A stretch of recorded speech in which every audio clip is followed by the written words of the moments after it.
À l'écoute de la radio Futur Média, il est midi, c'est l'heure du grand journal. Antoine Diouf. Au sommaire, hôpital de Pékin, les travailleurs ont bloqué le fonctionnement ce matin. Ils réclament l'alignement des primes et le paiement de la dette de la CMU due à l'hôpital. Les ruptures de certaines catégories de médicaments sont fréquentes dans les officines de pharmacie privées. C'est le cas du Syntron pour les malades du cœur. Plusieurs raisons sont à l'origine de cette situation. Le personnel diplomatique du Sénégal aux États-Unis privé d'assurance médicale, l'État du Sénégal n'a pas payé près de 90 millions de francs CFA pour la prise en charge sanitaire de ses ressortissants. En politique, élection législative de juillet prochain, la répartition des sièges des députés est diversement appréciée, mais on note que le pouvoir et l'opposition disent qu'il n'y a pas de changement particulier.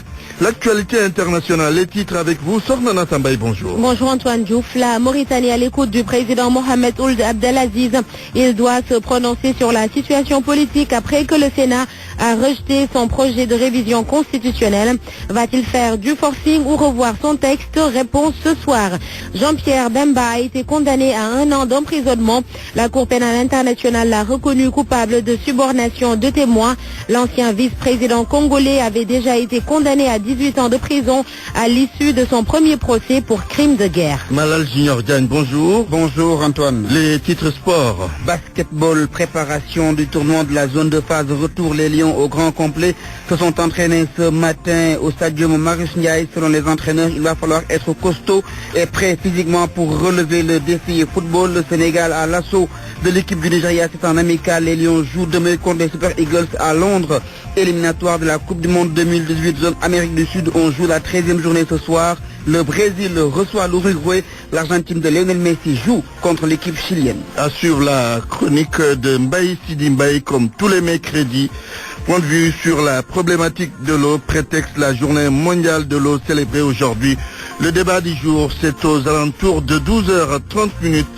Bienvenue à toutes et à tous.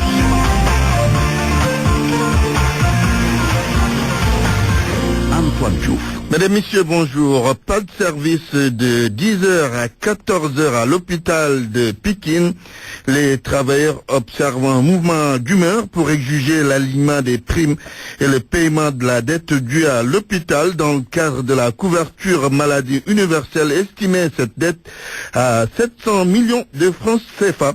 Une marche est prévue après l'expiration du préavis de grève. Correspondant Salif Sow.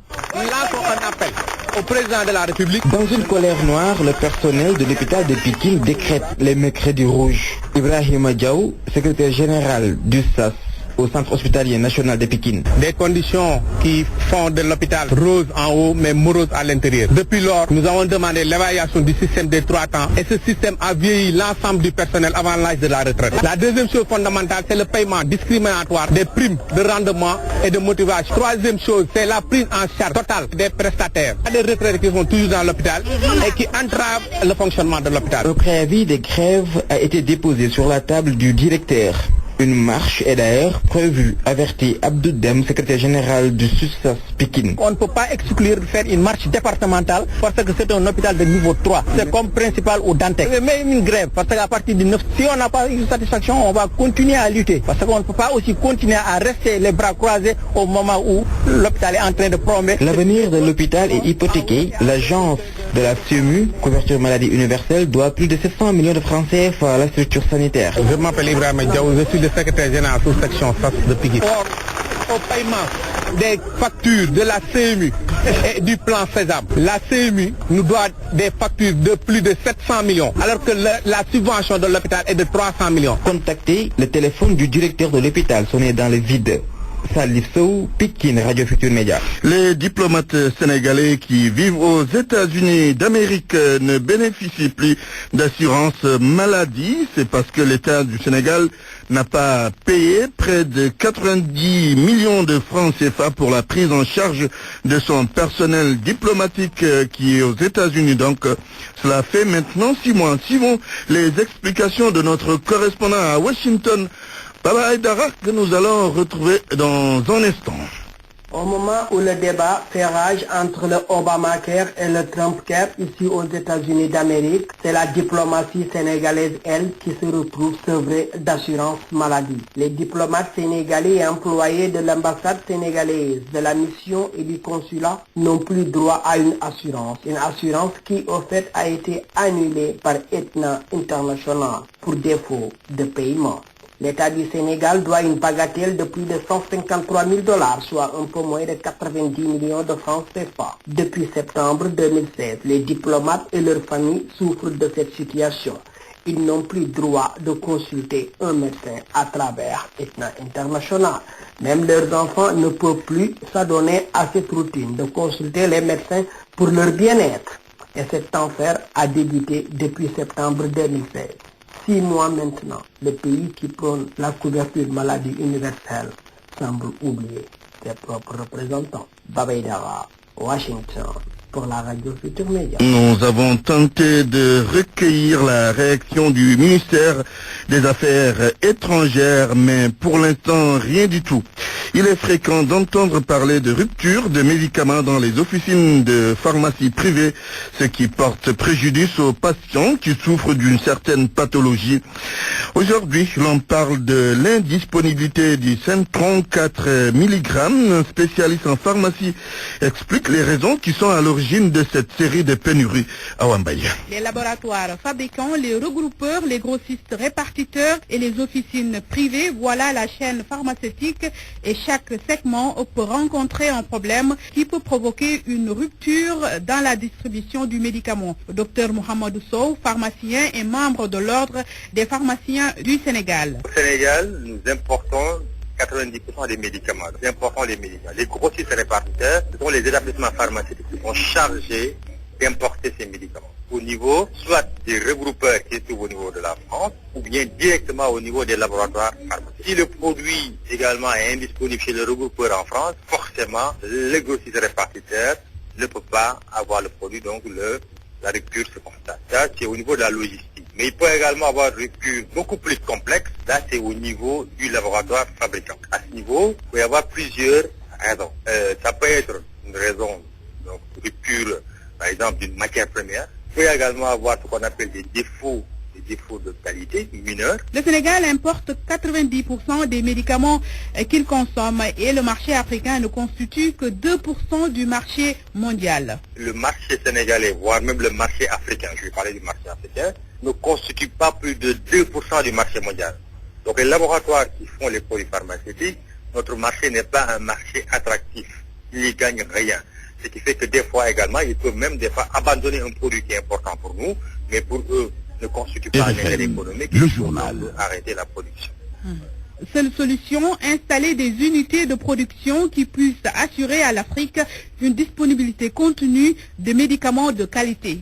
Sur RFM au moins, on a des informations sûres et utiles. RFM, la radio de toute l'actualité.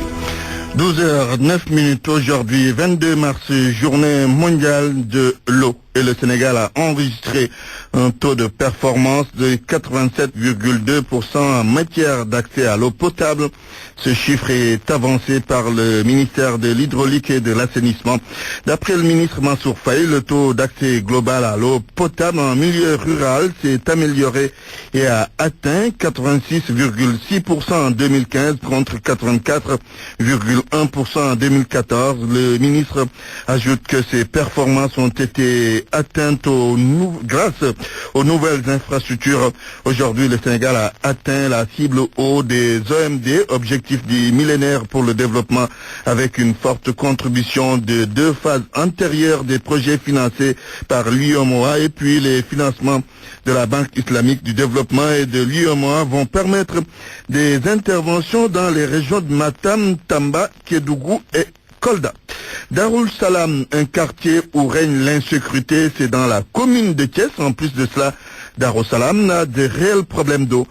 Ici, il y a beaucoup à faire, cher Anta Diop.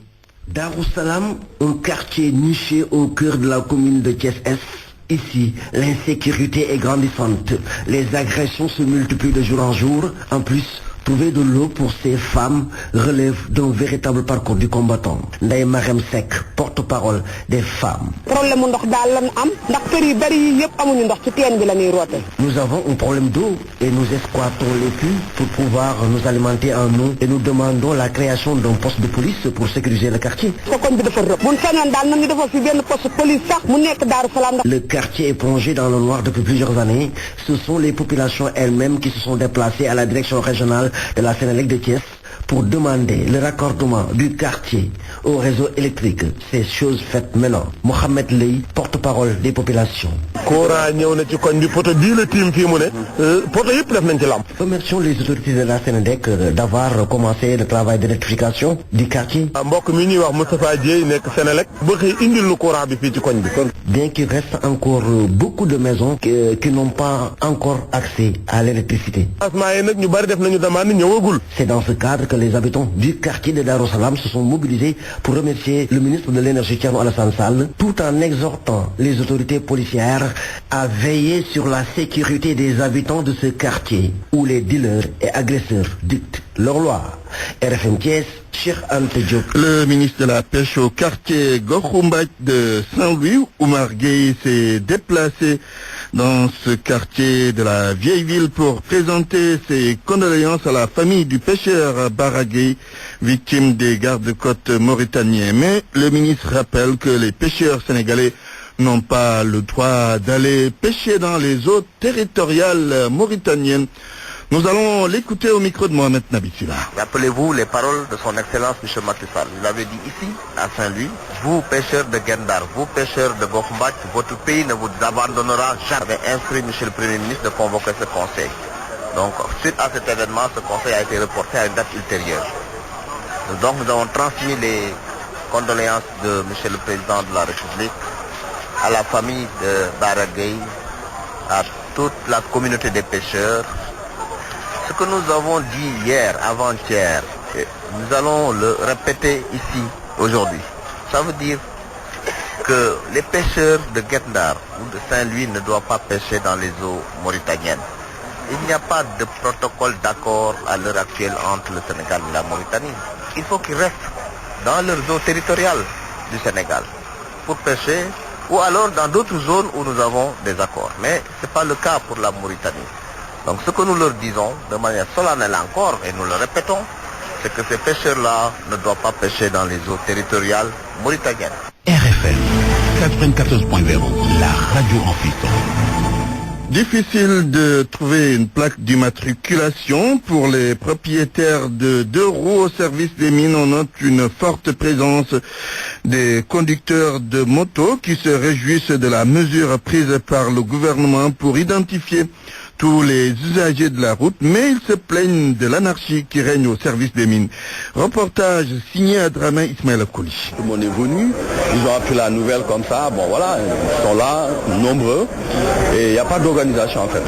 C'est le grand rush des propriétaires de 2 roues au service des mines pour se faire immatriculer leurs moyens de transport. Badoussar est gêné par le désordre qui règne sur les lieux. Ça a créé une certaine anarchie ici, parce que bon, voilà, tout le monde a appris la nouvelle, et tout le monde a cru que voilà quoi, que voilà, ils sont venus en affluence en fait.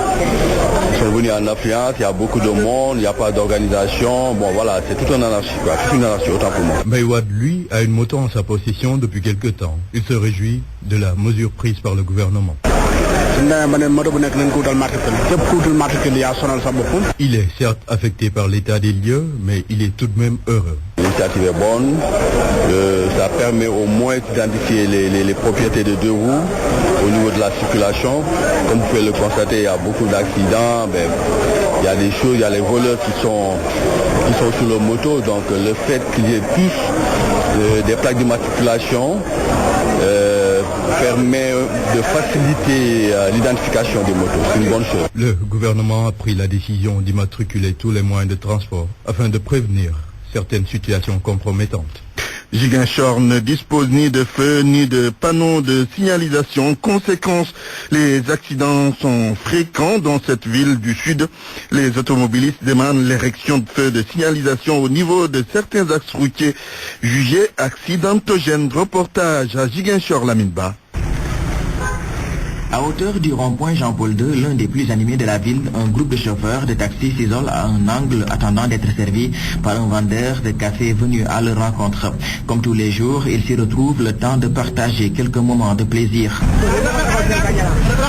Les salutations d'usage bouclées, le sujet que nous abordons sur l'absence des feux de signalisation à Ziguinchor les intéresse particulièrement. Ils déplorent cet état de fait. Moi, c'est Seydina Diago.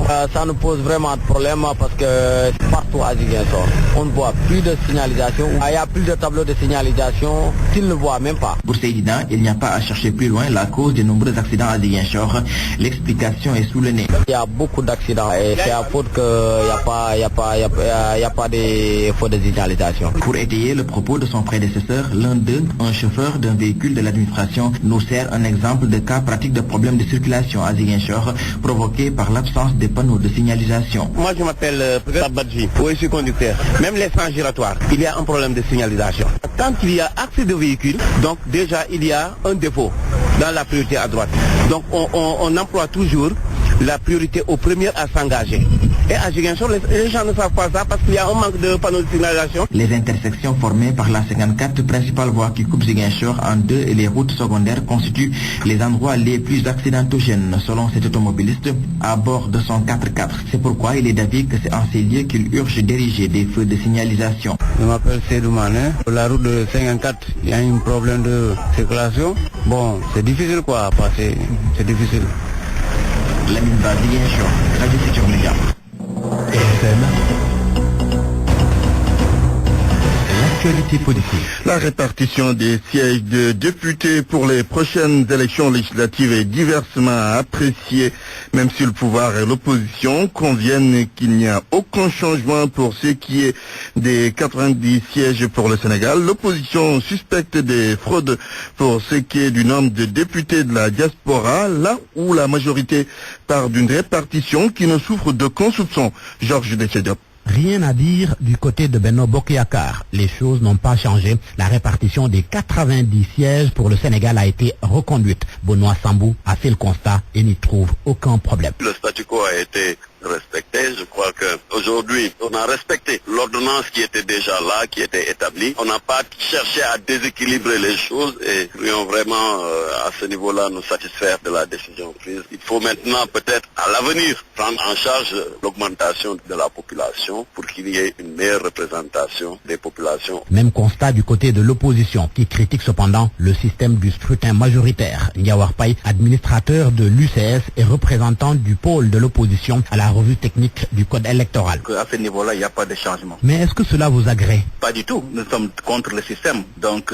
majoritaire à un seul tour d'élection. Nous avons dit que le système Réogadou, n'est pas démocratique. Démocratique, nous l'avons combattu. Le président Macky Sall dans l'opposition, donc, c'est un système qui est unique, qui ne représente pas une véritable légitimité au sortir des élections, des résultats des élections. Pour la diaspora, 15 sièges, 7 pour l'Afrique, 6 pour l'Europe, Amérique, Océanie, 1 siège aussi pour le département Asie, Moyen-Orient. Benoît Sambou est bien d'accord sur la répartition. C'est équilibré, c'est en fonction donc de la présence de nos compatriotes dans le monde que l'Afrique, et surtout l'Afrique de l'Ouest, ait un quota de compatriotes assez important. Donc il était bon que l'Afrique ait un quota beaucoup plus important. Puis vient l'Europe, bien sûr, et l'Amérique. La répartition des sièges s'est faite sur la base du poids démographique pour ce qui est des 90 députés pour le Sénégal et selon la population électorale pour ce qui est des sièges réservés à la diaspora. Système unique selon Ndiawar Paye. Parce qu'on ne peut pas se référer au niveau national sur le poids démographique et au niveau de la diaspora sur le poids électoral. Donc tout ça participe d'un plan savamment de fraude qui a été instrumentalisé depuis le début de la refonte du fichier. Une répartition qui ne tient pas compte de la réalité, donc du terrain, mais qui tient compte des désirs du pouvoir en place de vouloir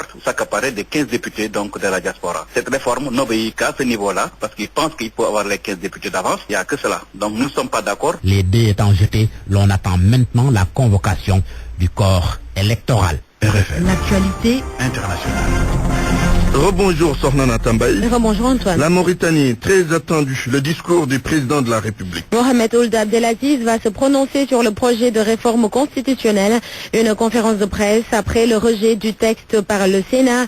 Tout le monde attend de voir les intentions du chef d'État. La plupart des membres du parti au pouvoir ne savent pas quelle sera la posture d'Abdelaziz, s'il va faire du forcing ou revoir son texte. Par ailleurs, il il pourrait soumettre le projet aux Mauritaniens via un référendum. La conférence de presse est prévue ce soir à 22h. Conférence d'entente nationale, le gouvernement fait machine arrière, nous sommes au Mali. Il avait annoncé la période du 27 mars au 2 avril pour la tenue de cette grande réunion, une conférence pour discuter de l'accord de paix d'Alger, mais l'opposition et les groupes armés ont jugé cette période trop courte. Anna Rochard. Ils ont finalement obtenu gain de cause selon RFI. Au lieu d'une semaine, la conférence d'entente nationale devrait durer bien plus longtemps. Le 27 mars ne sera donc que le lancement du processus.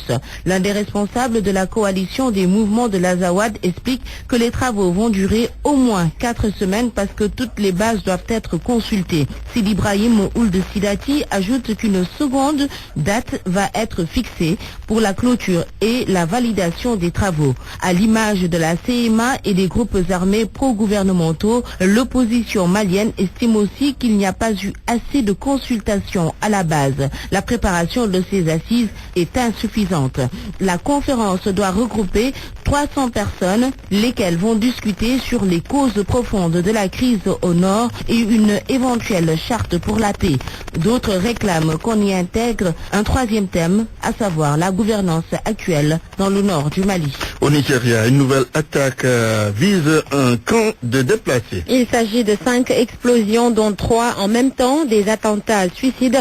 3 personnes ont été tuées et 20 autres blessées. Le camp de déplacés se trouve à Maïdougouri. La première explosion a eu lieu dans un bâtiment abritant près de 200 personnes où 3 kamikazes ont déclenché leur ceinture, tuant 2 déplacés.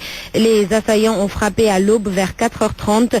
Le camp accueille des dizaines de milliers de résidents de la région. La Cour pénale internationale a rendu son verdict dans le procès de Jean-Pierre Bemba. L'ancien vice-président congolais a été reconnu coupable de subornation de témoins et condamné à 1 an d'emprisonnement. Le procureur avait requis une peine de 8 ans de prison. Jean-Pierre Bemba aurait tenté d'obtenir un acquittement dans son procès pour crimes de guerre et crimes contre l'humanité. Il avait déjà été condamné à 18 ans de prison. C'était en juin dernier pour les meurtres et viols commis par sa milice en Centrafrique entre octobre 2002 et mars 2003. Justement, vous parlez de la Centrafrique. Le parquet de Paris a requis un non-lieu pour les soldats accusés de viol. Alors Antoine, les militaires de l'opération Sangaris ont été accusés de viol entre 2013 et 2014. Le scandale avait été révélé en avril 2015 par le quotidien britannique The Guardian. 6 enfants âgés de 9 à 13 ans avaient déclaré avoir subi des abus sexuels. 6 militaires ont été identifiés dans cette affaire, puis entendus, et un a été en garde à vue. Sur le téléphone de l'un des soldats, des dizaines de vidéos pornographiques ont été retrouvées, dont 8 à caractère pédopornographique.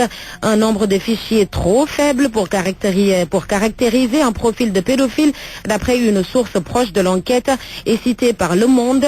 Depuis le début de la procédure, aucune mise en examen n'a été prononcée et l'hypothèse la plus probable est la confirmation d'un non-lieu, décision que les juges d'instruction devront prendre. Merci, Sornana Tambaye, pour cette page internationale. Parole aux auditeurs. L'actualité, qu'en pensez-vous? Moi, je pense que vous devez. Réagissez dans nos éditions d'information sur l'actualité. Bonjour. Oui, bienvenue sur cette antenne de RFM. Du lundi au vendredi, vous avez la parole sur RFM. Point de vue sur la problématique de l'eau, prétexte la journée mondiale de l'eau célébrée ce 22 mars.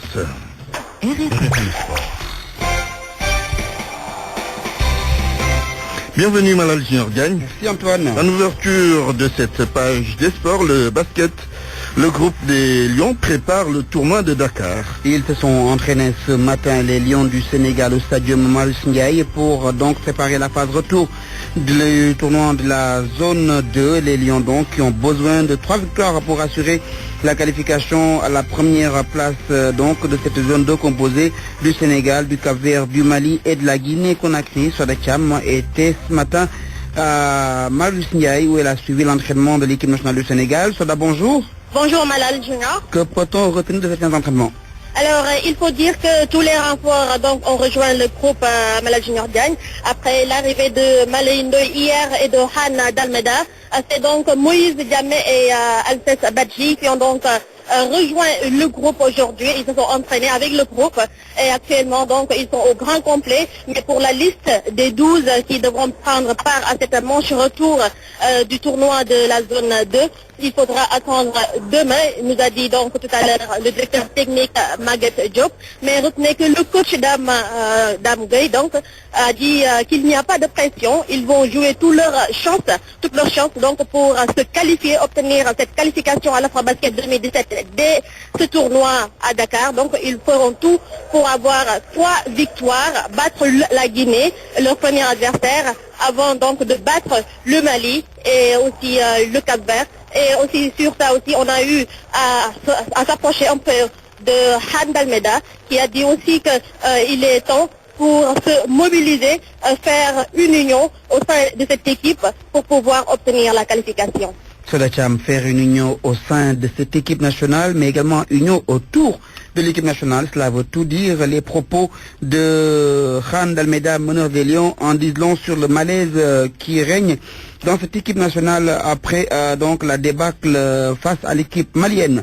Pour Bureau Gaye, entraîneur également à Saint-Louis du Sénégal, spécialiste du basketball, il n'y a pas de secret. Il faut travailler, être appliqué, être déterminé et avoir le soutien du public pour se qualifier. Bureau Gaye s'est confié ce matin à RFM. Ils ont commencé à régler les problèmes en mettant Dame à la tête de la sélection, parce que moi je crois que c'était un handicap majeur. Le directeur technique a vu une partie de la solution en changeant l'entraîneur qui était sur le banc et en mettant Dame. Ça c'est la première. La deuxième chose, c'est qu'on a eu aussi le renfort de 3 éléments de taille, Alcès Badji, Khan Dalmeda et Molendo, plus Momo Diamé. Je crois que c'est une partie aussi du problème qui va être réglée. Maintenant, par rapport au match, il faut qu'il soit déterminé. Moi, j'ai vu qu'à Bamako, il manquait de détermination et de rigueur dans le jeu, surtout sur le jeu offensif. Il n'y avait pas aussi d'organisation. Maintenant, je crois que les directeurs techniques et dames pourront, plus l'apport des anciens qui sont venus, de mettre en place une équipe sur le plan tactique pour pouvoir jouer contre ces équipes-là. Moi, je crois que ce sont des équipes prenables. Ce sont des équipes prenables, mais il faut une détermination, il faut de la rigueur dans l'organisation du jeu et il faut aussi jouer collectivement, tout en se disant aussi que le 12e Ghanéen aussi doit venir pousser les Lions à la victoire. Je crois que si on réussit à faire tout ça, on va gagner facilement l'ensemble des 3 matchs. Après le basketball donc, le football, le Sénégal joue contre le Nigeria. Demain, jeudi, un amical sera donc en Angleterre, à Londres. L'équipe nationale du Sénégal est donc au complet après quelques problèmes de visa rencontrés par une dizaine de joueurs qui étaient donc restés à Paris. Finalement, tout le monde est à Londres pour la dernière séance d'entraînement avant d'affronter le Nigeria demain jeudi. Les Lions vont jouer un deuxième match, donc ce sera le lundi prochain face à l'équipe de la Côte d'Ivoire. Cette fois-ci, ce sera en France. Une autre rencontre amicale, celle qui va opposer ce soir l'Allemagne, championne du monde, à l'Angleterre. Ce sera donc en Allemagne. À noter également que pour le compte de la zone Amérique du Sud, on joue la 13e journée des éliminatoires de la Coupe du Monde 2018. Au programme ce soir à 20h30, la Colombie joue contre l'équipe de la Bolivie. L'Équateur affronte le Paraguay. L'Uruguay reçoit le Brésil de Neymar. Le Venezuela joue contre le Brésil.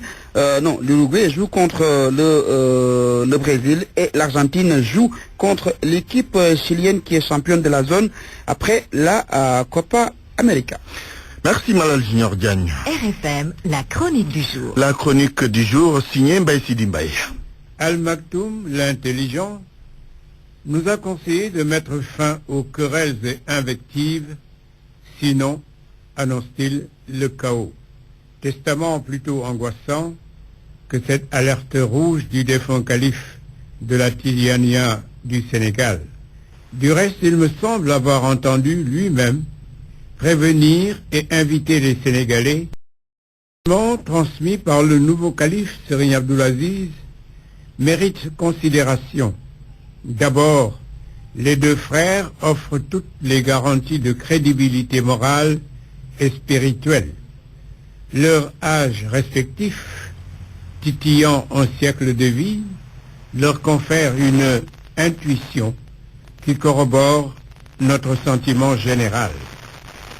Oui, nous avons peur. Notre pays, si tranquille, tolérant, accueillant, ouvert à tous et à toutes les idées, se découvre soudain différent dans ses réactions et surtout dans ses confrontations d'idées. Vivre différent est naturel et normal. Penser différemment en est évidemment le corollaire.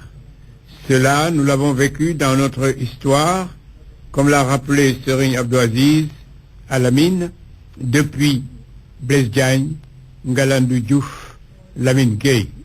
Aujourd'hui, les contradictions politiques ne sont plus celles des idées et des projections.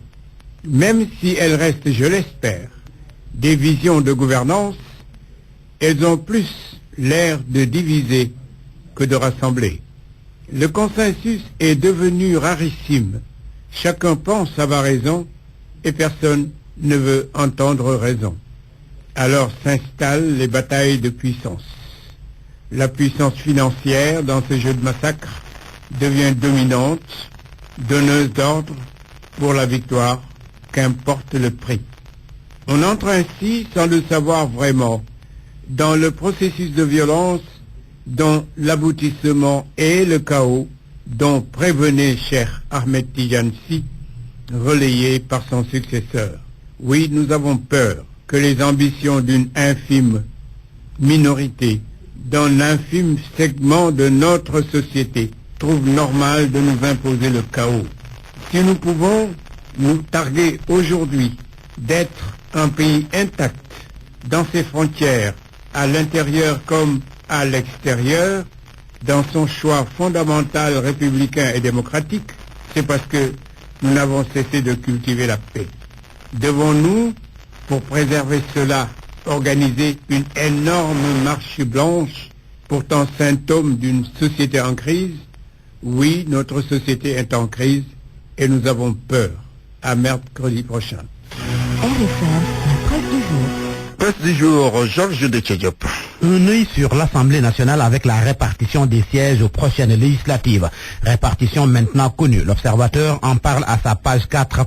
L'AS met le sujet en évidence à sa page de titre. Selon l'Observateur, un décret a procédé à la répartition des députés à élire au scrutin majoritaire départemental. 90 députés pour le Sénégal et 15 autres pour la diaspora. Mon confrère souligne que la région de Dakar se taille la part du lion avec 17 sièges. S'agissant de la diaspora, les 15 sièges sont répartis entre l'Afrique qui en a 7, l'Europe 6, Amérique Océanie 1 siège et Asie Moyen-Orient 1 siège. Même information dans le quotidien LAS qui note une reculade du pouvoir. Aucun changement sur le nombre de sièges au scrutin majoritaire. Le département de Dakar garde ses 7 députés, Pikine 6. Pourtant, selon l'AS, la logique voudrait que le département de Pikine, qui a plus d'habitants et plus de sièges que Dakar, qui caracole en tête. Si le gouvernement a ses machines arrière, l'AS croit comprendre que le président Macky Sall semble éviter une politique inutile, car, sans doute, ajoute mon confrère, cela serait inscrit dans la logique de liquidation du maire de Dakar, Khalifa Sall. Le maire de Dakar, justement, un de ses proches, Bamba Fall, sera fixé sur son sort très bientôt. L'Observateur nous apprend que ses avocats déposent demain une deuxième demande de mise en liberté provisoire. Et cette fois-ci, ce sera devant la chambre d'accusation après que le doyen des juges a rejeté la première requête. Bamba Fall, le maire de la Médina, est en prison suite aux événements à la maison du Parti Socialiste le 5 mars 2016. Il y avait de la violence là-bas, de la tension donc dans le champ politique. Situation qui ne laisse pas de marbre les chefs religieux. Les mises en garde aux hommes politiques sur les violences, invectives entre autres dans le landerneau politique, eh bien, ces mises en garde sont devenues fréquentes. Et hier, c'est l'archevêque de Dakar qui s'est invité à la danse. Monseigneur Benjamin Ndiaye était à Tivavone pour présenter ses condoléances suite au rappel à Dieu de Serigne Cheikh Ahmed Tidiane Sy Al Maktoum. Sur place, il a confié avoir peur que les développements actuels traduisent un recul démocratique pour notre pays. Selon lui, le plus important, c'est d'éviter les règlements de compte de affaire Ndiaye Dole. Monseigneur Ndiaye qui conseille qu'on puisse aller aux élections à la loyale pour laisser le peuple souverain décider. Propos de l'archevêque relayés par Vox Populi et enquête. Et cela au lendemain de la sortie du nouveau calife des Tidjanes. C'est pourquoi d'ailleurs Vox Pop titre « Après Al-Amin, l'archevêque de Dakar enfonce le clou ». Et pour enquête, Monseigneur Ndiaye rejoint Al-Amin. Et pendant ce temps, l'Observateur nous rapporte des confidences de Serigne Moustapha Cissé sur le défunt calife des Tidjanes. Les secrets de Al Maktoum révélés par Serigne Moustapha Cissé. Morceau choisi par l'Observateur qui titre à sa une « Pire éclaire le mystère Al Maktoum ». Il a révolutionné les mentalités, son séjour mystérieux à l'hôtel Lafayette, le jour où il a convaincu son père Serigne Babacar Sy de le laisser porter le costume, le jour où Serigne Cheikh m'a remis 5 millions. Si vous voulez en savoir davantage, davantage, l'observateur renvoie à sa page 5 où on peut lire « Quand on m'a annoncé la nouvelle du décès, j'ai perdu connaissance sur mon lit ». Nous avons bien cité Serigne Moustapha Cissé. En sport, les Lions du football jouent demain en amical contre le Nigeria. Le journal Stade fait état de plusieurs difficultés et couacs. 10 Lions bloqués à Paris, faute de visa pour l'Angleterre. Stade fait savoir que les Lions s'entraînent avec Puma, faute d'équipement Romaille. Le nouvel équipementier des Lions n'ayant pas tenu ses engagements. Et le plus cocasse dans tout cela, Stade révèle que la Fédération sénégalaise de football est allée se ravitailler en polo à Sandaga et Koloban. À vos kiosques et bonne lecture. Point de vue. Regard croisé sur l'actualité du jour. Point de vue sur la problématique de l'eau au Sénégal à l'occasion de la journée mondiale de l'eau célébrée aujourd'hui. Nous en parlons et vous avez la parole. Parole aux auditeurs. L'actualité, qu'en pensez-vous? Nous avons deux intervenants, Mamadou Seydou Anne, secrétaire général de l'ADETELS. Bonjour monsieur Anne. Bonjour, monsieur Youf. L'ADETEL, c'est l'association de défense des usagers de l'eau, de l'électricité, des télécommunications et des services. Nous avons également en ligne monsieur Moundour Badioun. Bonjour. Bonjour, monsieur. Vous êtes le directeur des travaux de l'OFOR. L'OFOR, c'est l'Office des forages ruraux. D'abord, Mamadou Seydou Anne, dites-nous, êtes-vous satisfait du niveau d'accès à l'eau potable dans nos villes comme en campagne au Sénégal? Non, en réalité, on ne peut pas être satisfait avec cette maladie sénégalaise où nous sommes tous satisfaits, nous sommes les premiers en Afrique. Dans les villes, mais jusqu'à présent, nous avons plein de quartiers où les gens n'ont de l'eau qu'à certaines heures. Moi, le quartier où j'habite, au premier étage des étages, on n'a pas de l'eau pendant pratiquement les 3/4 de la journée. Vous voyez? C'est quel quartier? C'est Dieuppeul. Oui. Alors, il y a pas mal de quartiers jusqu'à présent à Dakar, les gens n'ont de l'eau qu'à certaines heures est impossible. C'est pas parce qu'on a un peu mieux que hier ou avant-hier là qu'on doit être tout à fait content et en se tapant sur la poitrine. Il y a un effort qui est fait, c'est vrai, mais il faut qu'il le continue. Il n'est pas normal qu'aujourd'hui qu'à Dakar, qui n'est même pas dans la banlieue, il y a encore des quartiers jusqu'à présent où les gens n'ont pas l'eau courante, réellement courante, autrement dit dans 24 heures. Mais on n'entend pas trop les détails sur cette question bien précise. Et pourquoi? Non, c'est pas un problème de santé. C'est-à-dire que nous, notre philosophie, c'est en réalité de dire ce qui ne va pas quand ça ne va pas, de dire ce qui va quand ça va, mais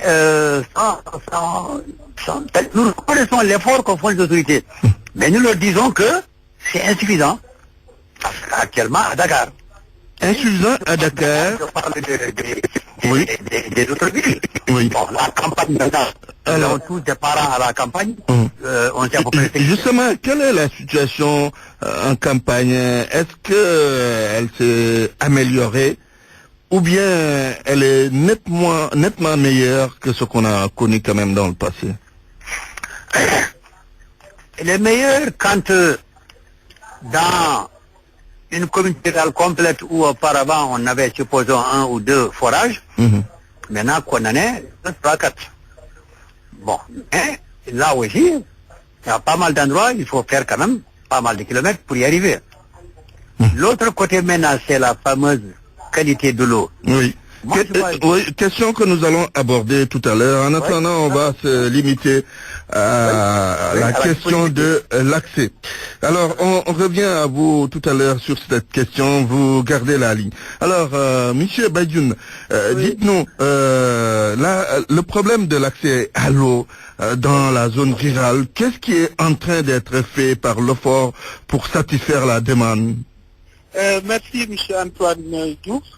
Et je profite de l'occasion qu'il m'est offerte aujourd'hui pour dire bonjour à l'ensemble de vos auditeurs et dire effectivement que l'État est aujourd'hui en train de faire de grands pas dans l'accès à l'eau en milieu rural, notamment. Oui. Et je pense que aujourd'hui, c'est pour faire en sorte que la plus grande partie de la population du monde rural puissent accéder à l'eau comme à celle de la population urbaine, que le gouvernement a mis en œuvre un ambitieux programme de réalisation de 251 forages en 18 mois maximum.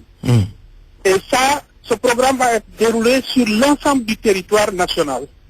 Aujourd'hui, vous êtes sans savoir que, vous n'êtes pas sans savoir que la moyenne nationale de l'accès à l'eau tourne autour de 85-86%. Mais ce taux global en moyenne cache des disparités. Si vous prenez par exemple au niveau de la région de Thiès où nous célébrons aujourd'hui la journée mondiale de l'eau, la moyenne tourne pratiquement autour de 90-91%. Donc c'est la région la plus couverte. En tout cas, c'est l'une des régions les plus couvertes aujourd'hui. Paradoxalement, si vous descendez par exemple vers les zones un peu méridionales, notamment un peu le sud et la zone est, les couvertures sont encore moindres. Et c'est dû à quoi en vérité? C'est dû à quoi? Bon, c'est en fait dû au fait que initialement les problèmes d'accès à l'eau, d'abord il y avait des programmes et des bailleurs qui s'intéressaient initialement à la zone centre, mais aujourd'hui je pense que c'est pour corriger ces disparités que le gouvernement a mis cet ambitieux programme et va essayer de mettre même un équilibre sur l'ensemble du territoire national. Aujourd'hui, par exemple, dans le cadre de ce programme, pour vous dire que la région de Thiès est à peu près à 3 forages multivillages, alors que si vous allez, par exemple, dans la région de Sédhiou ou Ziguinchor, ils sont pour environ une vingtaine de multivillages. Et ça, quand on parle de multivillages, c'est un système qui va approvisionner à peu près une dizaine à une quinzaine de villages qui gravitent autour du point d'eau central. Très bien. Très bien. Il y a des problèmes donc dans l'accès à l'eau potable dans le sud. C'est ce qu'on peut retenir de façon globale. Vous gardez la ligne, on termine avec vous tout à l'heure. Mamadou Seydou Anne, alors il y a la question de la qualité de l'eau qui est souvent décriée. Là aussi, il y a des efforts à faire.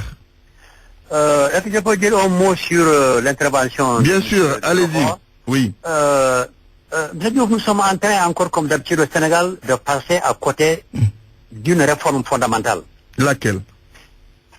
Dans beaucoup de pays, la facturation de l'eau et l'électricité sont du ressort de collectivités. Et nous déjà, on avait commencé à l'avoir avec les assiforts. Oui. Alors, au lieu de laisser les populations continuer à gérer, au lieu de les aider à mieux gérer, on leur enlève cette possibilité. Vous vous souvenez des problèmes de Diofior? Tout à fait. Alors, donc, les problèmes de Diofior, il y en a plusieurs dans tout le Sénégal. Alors, et ce qui est maintenant dans cette affaire, c'est que même les autorités politiques locales ne sont même pas, disons que, preneurs ou au courant de ce que ceci, c'était l'occasion de reprendre ceci. Donc ça aussi, il faut qu'on le dise. On parle de décentralisation, on parle de décentralisation.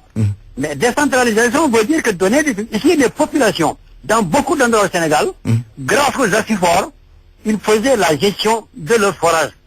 Donc maintenant, on... Mais avec beaucoup de détournements en même temps. Hein. Comment? Beaucoup de détournements dans la gestion aussi de ces forages. Non, mais quand même, on l'a noté. Est-ce qu'il n'y a pas de détournement au ministère des Finances? Il faudrait que... Il y a des endroits, moi j'entends à la radio quelquefois, il y a des radios Kaolack et autres, qui relaient l'Assemblée générale de Nachifor. Vous avez des Nachifor qui au bout de l'année ont fait 3-4 millions de bénéfices, qui donnent au village la moitié pour faire la santé, etc. Et l'autre moitié, ils s'en servent pour maintenir. Donc là, il y a un travail à faire. Il n'a pas dit qu'il n'y aura pas de détournement. Le fait aujourd'hui qu'on enlève cette gestion et qu'on donne ça à de grosses sociétés. Oui, cela dit maintenant la qualité de l'eau. Oui, souvent décriée. La qualité de l'eau. La qualité de l'eau pose problème dans deux cas. Je vais commencer par la campagne. J'entends souvent dire que on donne de l'eau du forage, c'est de l'eau potable. Est-ce qu'une eau qui sort d'un forage sans aucun traitement peut être, qualifiée d'eau potable? Ça, j'aimerais bien poser la question aux chimiques spécialistes. Oui. Parce que l'eau que nous, à Dakar, que nous avons dans les forages, j'espère bien qu'il passe par le point B et autres pour suivre le traitement. Quand l'eau vient du fin fond de Pout, elle passe par un traitement. Quand l'eau vient de Kermarsar, elle a été fait, ainsi de suite.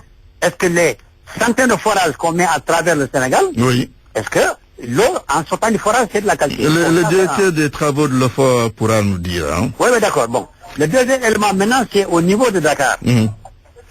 Alors, au niveau de Dakar, on a souvent, quand vous ouvrez un robinet, vous avez une eau sale. Disons rougeâtre. Cette eau sale-là, on donne comme prétexte que c'est le tuyau. Mais, M. Diouf, quand un Samba Diop quelconque de Kolobar s'abonne, mais lui, le tuyau, c'est pas son problème.